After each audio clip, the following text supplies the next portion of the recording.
César Cravioto, senador de la República por Morena, senador de la Ciudad de México. Bueno, yo llegué por la comunicación. Yo soy comunicador de profesión y yo veía que la izquierda ahí tenía problemas de comunicación con la gente, sobre todo con las clases medias. Ahí había un problema de comunicación. Entonces me empecé a meter a ayudar a los partidos de izquierda a temas de comunicación. Participé, por ejemplo, en varias candidaturas, ayudando a candidatos a diputados, presidentes municipales, gobernadores. Y después, cuando se da el gran movimiento del 97 aquí, la primera elección en la historia de la Ciudad de México, pues me metí de fondo a ayudar al ingeniero Cárdenas, se ganó. Y yo dije, pues yo quiero pertenecer a ese proyecto, dejo todo. Yo me acuerdo que hacía números, decía, con que gane ahí 10,000 pesos, salgo con mis gastos, pero quiero ser parte de ese proyecto. Y afortunadamente sí, mandé una propuesta de comunicación al gobierno de la ciudad, a la gente cercana al ingeniero Cárdenas. Y bueno, me quedé en una estructura de asesores y ahí ayudamos. Ayudamos también paralelamente desde la comunicación a la primera Asamblea Legislativa, que también con mayoría absoluta de izquierda. Después estuvimos también cerca de la campaña del candidato a jefe de gobierno, Andrés Manuel López Obrador, en el 2000.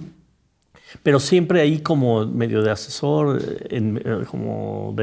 sea, no en un cargo específico. Fue hasta el 2002 que me invitaron a estar ya en el gobierno del hoy presidente de la República, López Obrador, y fui director de concertación política del gobierno de la ciudad. Y la verdad es que me gustó mucho, porque pues cuando estás en la comunicación estás un poco atrás, pero pues ya con un cargo como director de concertación política del gobierno de la ciudad, pues empecé a conocer pues todos los temas que tienen que ver con la ciudad. Me tocó atender a grupos de todo tipo en la ciudad. Después, en el siguiente gobierno, en el de Marcelo Ebrard, fui el director general del Instituto de Asistencia Social. También un área pues, muy interesante, muy bonita, porque me tocó atender pues, a los grupos más vulnerables de la Ciudad de México.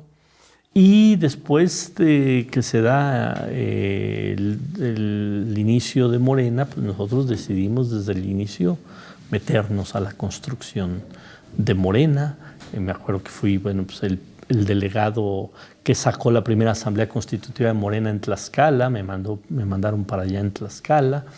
Después estuvimos ayudando, en Puebla también estuvimos ayudando en los inicios, en los pininos de Morena. Y recuerdo que en un evento en Monterrey, el presidente del partido, Andrés Manuel López Obrador, nos dijo, o el presidente del consejo, nos dijo, para el 2015 sí los quiero de candidatos a todos los dirigentes. Quiero que vayan a pedir el voto casa por casa. Y con toda la experiencia, el colmillo de Andrés Manuel López Obrador, dijo, porque en el 2018 todos van a querer ser candidatos nuestros, pero en el 2015 es cuando los necesito de candidatos. Y entonces, pues hablando con compañeros de la ciudad, pues me dijeron, pues ve, apoya en un distrito en Gustavo Amadero. Y me metí al distrito 4 local de Gustavo Amadero, casa por casa, primero hablar de la reforma, de los cambios que nosotros estábamos pidiendo para que no se hiciera aquella reforma para vender nuestros energéticos, esta que hizo Peña Nieto. Y empezar a platicar con la gente. Recorrí 2 veces mi distrito, me hice candidato y ganamos. Fui el diputado más votado en la Ciudad de México. Ganamos 18 de 40 distritos locales, o 18 de 40 distritos locales. Le ganamos la ciudad al PRD, que en ese entonces pues ya el PRD ya se había echado a perder, ya estaba en proceso de descomposición muy fea. Le ganamos la ciudad, nos reconocieron 5 alcaldías, pero en realidad ahí yo creo que ganamos por lo menos la mitad de las alcaldías de la Ciudad de México. Y los compañeros diputados me eligen el coordinador del primer grupo parlamentario de Morena en la Ciudad de México. Y ahí nos tocó pues dar la batalla en la ciudad, ser contrapeso del mal gobierno de Miguel Ángel Mancera, construir un planteamiento distinto, que la gente viera que Morena traía otra cosa una vez que ya llegábamos a cargos de poder, de elección popular. Y creo que ayudamos a que pues después en el 2018 pues ganáramos la ciudad con Claudia Sheinbaum.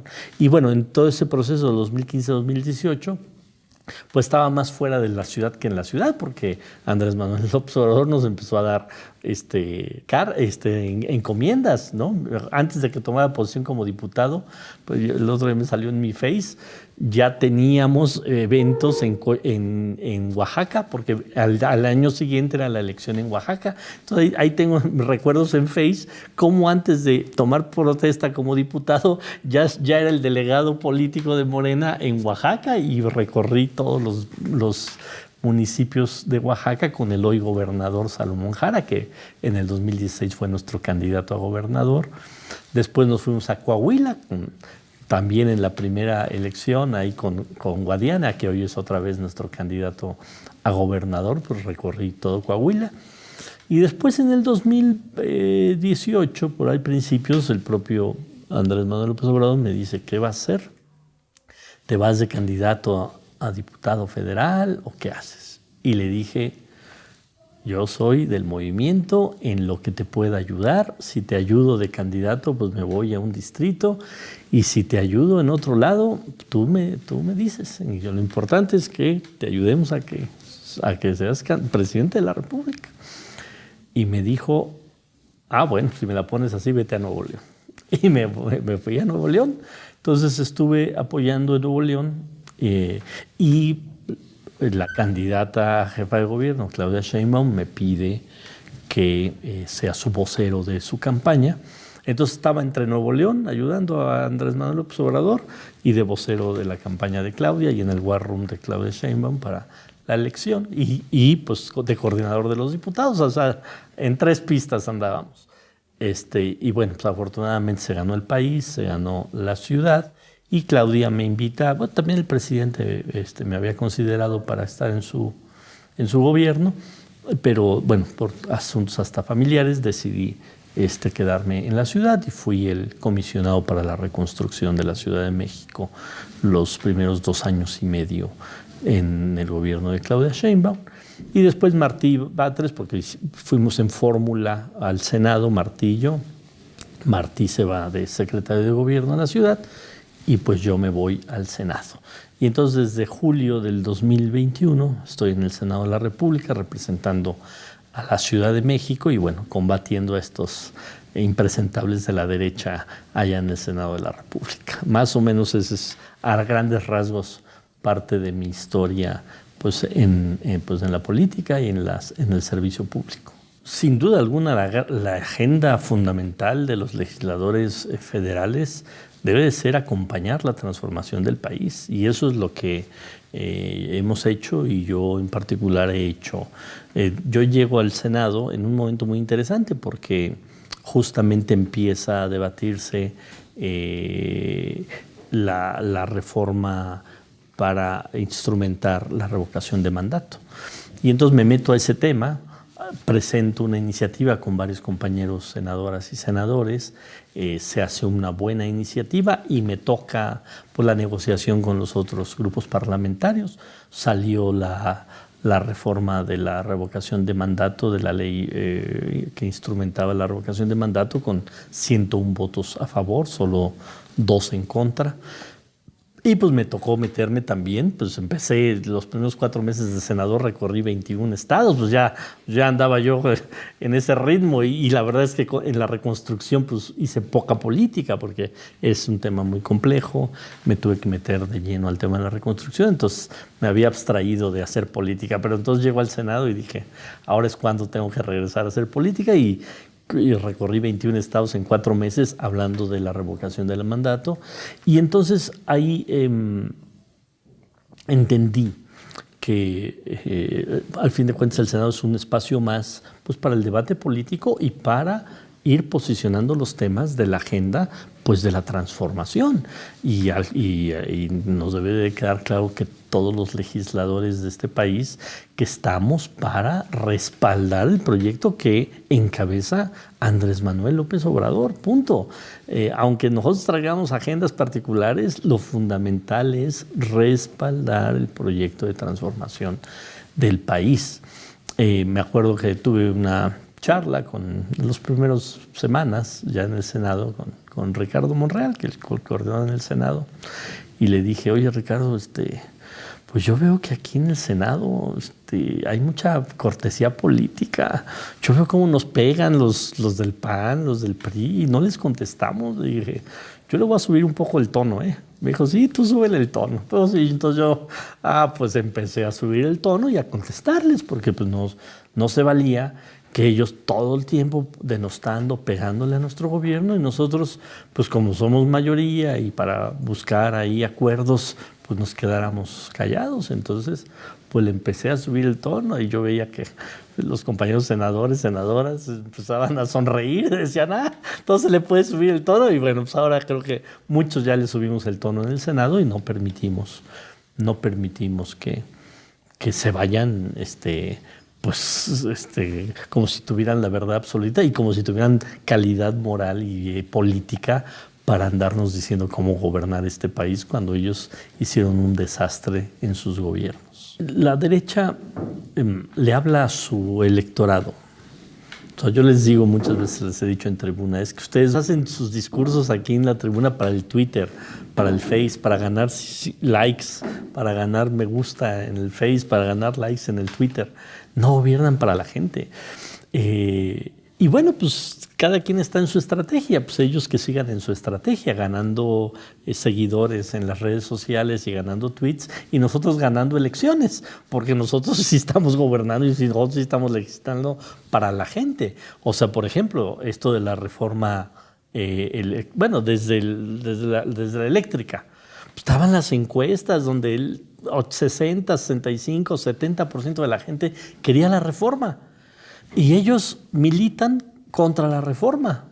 Pues es un disparo ya no en la cabeza, un disparo en los sesos están dando, ¿no? Con la reforma electoral lo mismo, todas las encuestas diciendo que la gente quería la reforma electoral y ellos militando en contra de la reforma electoral.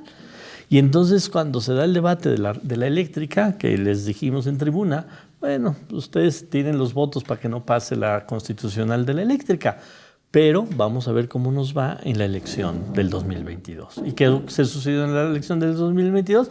Pues que les ganamos 4 de 6 gobernaturas, todas gobernaturas que tenían ellos, pues les arrebatamos 4 de 6. Entonces, pues ellos en esa lógica, hoy ahora con la reforma electoral, pues lo mismo, ellos diciendo no a la reforma electoral, creyéndose sus mentiras además, militando en sus mentiras.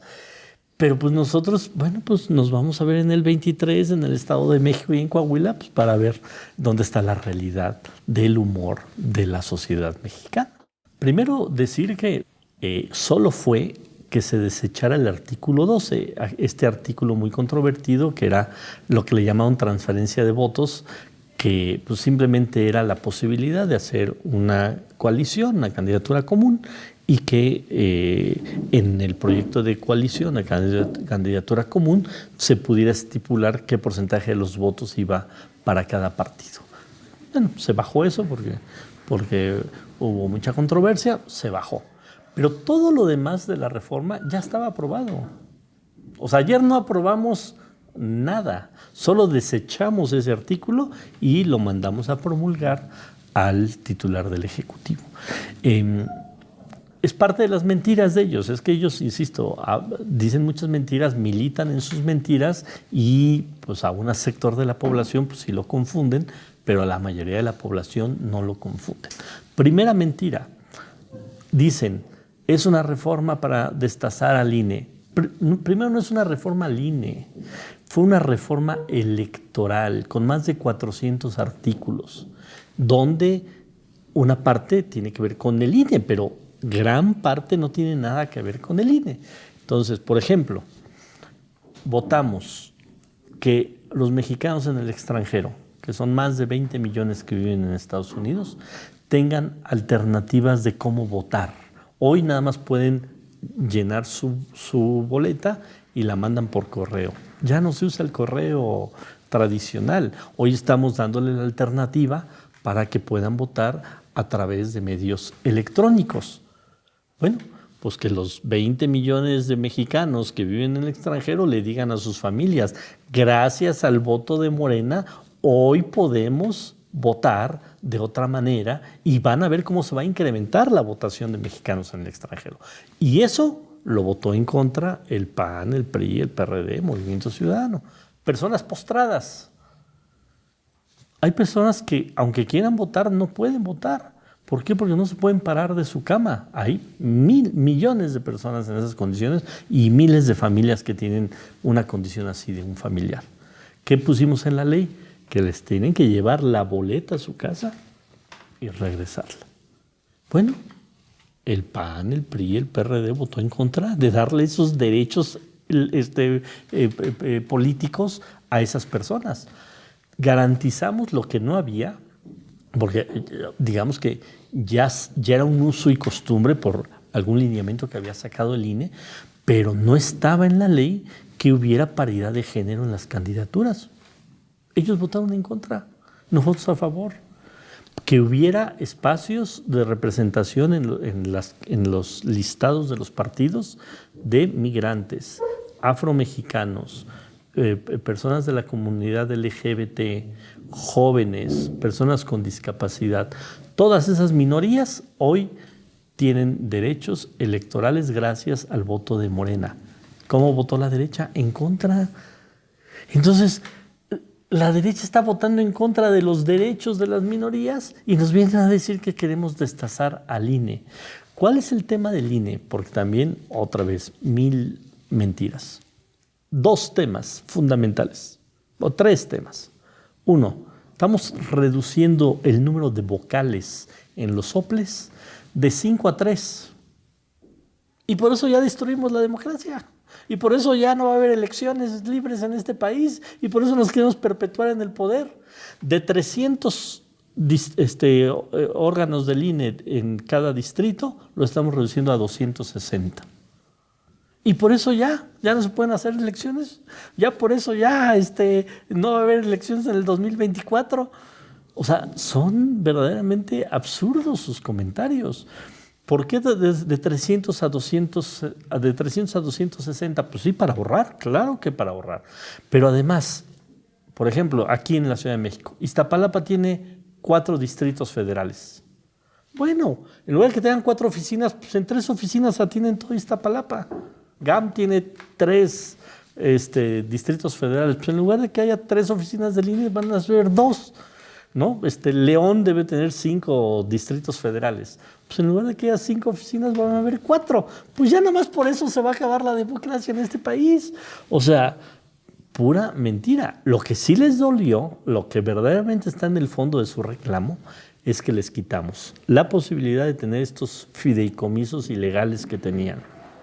Que con esos fideicomisos, Lorenzo Córdoba va a salir con 20 millones de pesos en su bolsa, ahora que en abril se retire de ser consejero y Ciro Murayama y toda su palomilla de bandidos y de antidemocráticos van a salir forrados de dinero, con dinero del pueblo, con dinero del recurso. ¿Qué hacían? Algo ilegal, completamente ilegal. Toda dependencia pública, si no ejerce el total de sus recursos programados para el año, lo tiene que devolver a la tesorería de la Federación. Ellos no, hicieron su fideicomiso y entonces en lugar de que devolviera ese dinero, iba la lana al fideicomiso. Y entonces empezaron a crecer su fideicomiso, pues para tener estos retiros multimillonarios. Que también le estamos prohibiendo al INE, que ningún funcionario del INE gane más que el presidente de la República. Porque sabemos, la mayoría de la gente sabe que los consejeros del INE ganan más que el presidente, pero no solo son los consejeros, 140 funcionarios del INE ganan más que el presidente de la República, asesores, directores, etcétera. No. Entonces, cuando dicen, por la reducción vamos a tener que correr gente, no es necesario. Con que se reduzcan los sueldos, con que se reduzcan el derroche, no tienen que correr a nadie. Así es que no anden mintiendo. Y esa marcha, como lo ha dicho el presidente López Obrador, pues en realidad es para defender sus privilegios, sus derechos. Por eso va a haber pancartas de García Luna no se toca, de Calderón no se toca, de Fox no se toca, de los privilegios no se tocan, los supersalarios no se tocan. Están en esa lucha, está bien, están en su derecho. Hay una parte de la población que coincide con ellos, pues esa es la democracia y la libertad en este país, de que cada quien puede militar donde crea. Pero pues cada vez tienen más acotado su nicho electoral. Y lo vimos ahora en la elección del domingo antepasado, o pasado de Tamaulipas, ¿no? Donde les ganamos 70-20. O sea, si no se dan cuenta de esas realidades, la oposición, pues por nosotros que sigan sin darse cuenta y que sigan tratando de manipular a la gente, insisto, y de tomar sus decisiones conforme a sus propias mentiras. Está bien que mientan, pero que no sean tontos, que no se crean sus propias mentiras, ¿no? Pero bueno, allá ellos. Ni los senadores del PAN ni el propio Calderón, pues nada más hay que ver la carta que mandó Calderón. Y es parte de su problema, que no aceptan que no es que tuvieron errores en su gobierno. Porque bueno, pues todos nos equivocamos cuando estamos en el ejercicio del gobierno. Pues yo he tenido cargos públicos y seguro he cometido errores. No. Ellos planearon, ellos hicieron una estructura de gobierno para entregarle al crimen organizado este país. Eso fue lo que hicieron.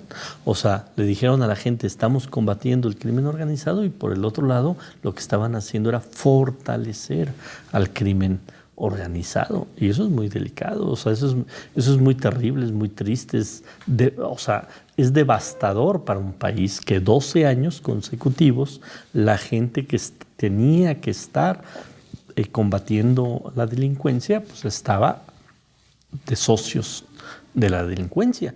Por eso cuando la gente dice, ¿y por qué llegamos a un país donde, pues claro que el crimen organizado está no gobernando, pero sí con gran fuerza en muchos territorios de México? Pues es gracias a eso. O sea, no se puede explicar el crecimiento del crimen organizado pues sin esa componente. Entonces los mexicanos nos preguntábamos, pues, ¿qué está pasando en el país? Que cada día es más violento, que cada día es más inseguro, que cada día vemos más colgados, más balaceras, más decapitados, etcétera. Pues era eso, era que las policías estaban al servicio del crimen organizado, estaban coludidos. Entonces, ¿hubo narcogobiernos en este país? Sí los hubo, por lo menos 2.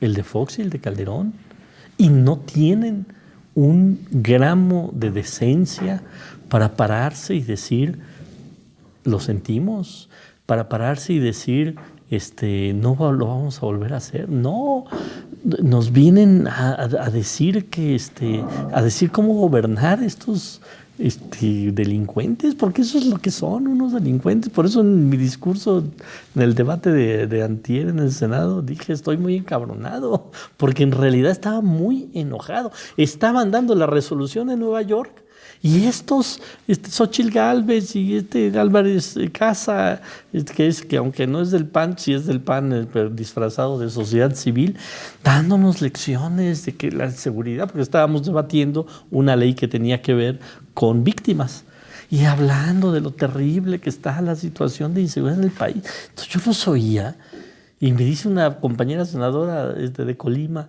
"Oye, ¿estás bien? Porque te veo enojado". Le digo, no, no estoy bien, estoy muy enojado. Entonces cuando subí en tribuna, pues lo dije como lo sentía. Es verdaderamente nefasto escucharlos como si no tuvieran, ahora sí, cola que les pisara. No, no tienen cola, tienen kilómetros de cola de gobiernos, insisto, que no cometieron errores, que fueron parte del crimen organizado. Todavía con mi discurso, Xóchitl Gálvez se atreve a increparme y decir, es que el presidente saludó a la mamá del Chapo. Entonces le digo, sí, y yo no, dice ella. Sí, tú no saludaste a la mamá del Chapo. Ustedes dejaron salir 2 veces de la cárcel al Chapo Guzmán.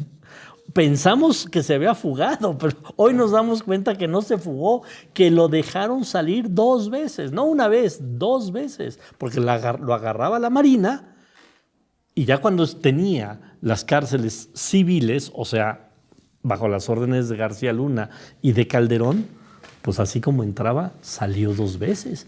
O sea, verdaderamente es muy molesto que sean tan irresponsables, que sean tan caraduras, que no puedan decirle a la gente, nos equivocamos, lo sentimos, no va a volver a pasar. No, Calderón, ¿qué dice en su carta? Pues si regresara el tiempo volvería a ser lo mismo. Bueno, pues que lo entienda la gente, que votar por el PAN y por el PRI ya es votar por el crimen organizado. Si la gente no entiende y algunos tachan o la gente no entiende y van el domingo a su marcha, bueno, pues entonces ya saben a qué se atienen. No tenemos que inventar el hilo negro. O sea, este partido lo fundó y lo lideró el mejor organizador político de los últimos 100 años de este país, que se llama Andrés Manuel López Obrador. ¿Qué tenemos que hacer? Ir casa por casa. ¿Qué tenemos que hacer? Entregar el periódico, explicarle a la gente lo que está pasando, porque esto de García Luna, mucha gente no se enteró, a pesar de que es un mega escándalo. Hay encuestas que creo que la mitad de la población no sabe qué pasó con García Luna. Pues explicarle, a ver, esto pasó en este país, y a las zonas más violentas de México, ir y decirle a la gente, todavía no se puede regresar a la normalidad porque pasó esto 12 años en el país. Explicarle a la gente, no te dejes ir por lo que dicen los medios tradicionales, esto es la reforma electoral, no te dejes engañar por la gente, estos son los programas sociales que tiene el gobierno federal, no te dejes engañar por la gente. El presidente López Obrador y su gabinete han tenido estas reducciones en su gasto corriente para que alcance el dinero. No te dejes engañar con la gente. Sí ha habido inflación, pero mira, así está la inflación en otros países y gracias a este gobierno no estamos en las nubes en el tema de la inflación. O sea, tenemos que comunicar casa por casa y tenemos que organizar. O sea, tenemos que decirle, ¿estás consciente, estás de acuerdo con este gobierno? Te voy a convencer al vecino de al lado porque ese todavía escucha mucho a Loret de Mola y todavía se deja ir con las mentiras. La mitad de tu familia todavía anda ahí medio dudando. O sea, meternos a la calle. Porque sí pasó eso, que pues la mayoría de los dirigentes pues nos fuimos a responsabilidades, a cargos, etcétera, y la verdad se descuidó mucho esa parte. Afortunadamente, después de que este partido estuvo metido en un conflicto pues por 2 años, o sí, 2 años por lo menos, el 19 y el 20, afortunadamente ya hay estabilidad en el partido. Creo que ya ahí están las bases, ya regresamos a tener una estructura con COTS, etcétera, pero yo muy respetuosamente le digo a mis compañeros que tienen una responsabilidad en el partido, sobre todo territorial, que elijan bien a los compañeros. O sea, esto no es una chamba, tienen que ser militantes, no volanteros. O sea, no tiene que ser gente que aviente el periódico Regeneración, sino tiene que ser gente que le toque la puerta, que se tome un café con la gente y que hable con la gente. Porque luego también ahí vemos compañeros que andan de COTS como volanteros. No, necesitamos militantes que que tengan tatuado el proyecto y que lo puedan expresar y que lo puedan debatir. Y aprovecho la pregunta para decir que donde me necesiten, yo me voy a volantear. Pues porque venimos de ahí. O sea, hoy soy senador de la República, pero soy un militante más de Morena. O sea, y todos los que tenemos un cargo también nos tenemos que salir a la calle, diputados, sobre todo diputados y senadores, porque quien tiene un cargo en el Poder Ejecutivo, pues tiene otro tipo de responsabilidad, pero concejales, síndicos, regidores, diputados, senadores locales, federales, todos tenemos que estar en la calle, no nos hamburguesemos, como dice el presidente, no, esto es pasajero, ¿no? Nuestra chamba no es estar en las oficinas del Senado, mi chamba no está en las oficinas del Senado. Yo estoy ahí 2 días, que son los días que tengo que estar porque hay sesiones, pero lo demás hay que estar en la calle. Entonces, pues también, compañeros COTS, compañeros responsables distritales, estatales, de Morena, si me requieren, pues ahí están mis redes sociales, que me busquen y me voy a su estado y un día me voy a volantear o me voy a capacitar a los COTS. Ya también hemos tenido más pláticas con el Instituto Nacional de Formación Política para decirles estamos a la orden. Apenas estuvimos el fin de semana en 2 asambleas estas que organizó el Partido para la Reforma Electoral. O sea, tenemos que salir a la calle. Por supuesto que las redes son importantes, las redes sociales, pero siento que llegó un momento que le poníamos más atención a las redes sociales que a la calle. Y de repente en algunos territorios nos están ganando la calle. No, la calle es nuestra y nosotros, bueno, pues lo estamos viendo que el domingo van a salir a la calle los de la derecha. Afortunadamente el presidente también nos convoca a la calle, pero el partido también nos tiene que convocar a la calle. Y no necesariamente a llenar el Zócalo, a la calle, en cada municipio, en cada estado, en cada sección electoral, nos tiene que convocar a la calle. Y es una responsabilidad de los dirigentes, de los que tenemos un cargo público, ayudar a la base del partido, ayudar a los que están todos los días tocando puertas, pues a que se sientan cercanos. Entonces, pues yo estoy a la orden de toda la militancia del partido. Soy César Cravioto, senador de la República por la Ciudad de México, y los invito a todas y toda la militancia de la Cuarta Transformación, la militancia de Morena, todo el obradorismo que hay en este país, que fortalezcamos este extraordinario medio de comunicación que es la 4TV. La 4TV nació para que nos comuniquemos todos, para que nos informemos todos y para que esta información que reciben de esta televisora de la 4TV pues nos ayude para que tengamos más herramientas y convenzamos a todos nuestros familiares, amigos, vecinos, a que hay que continuar con la transformación de este país.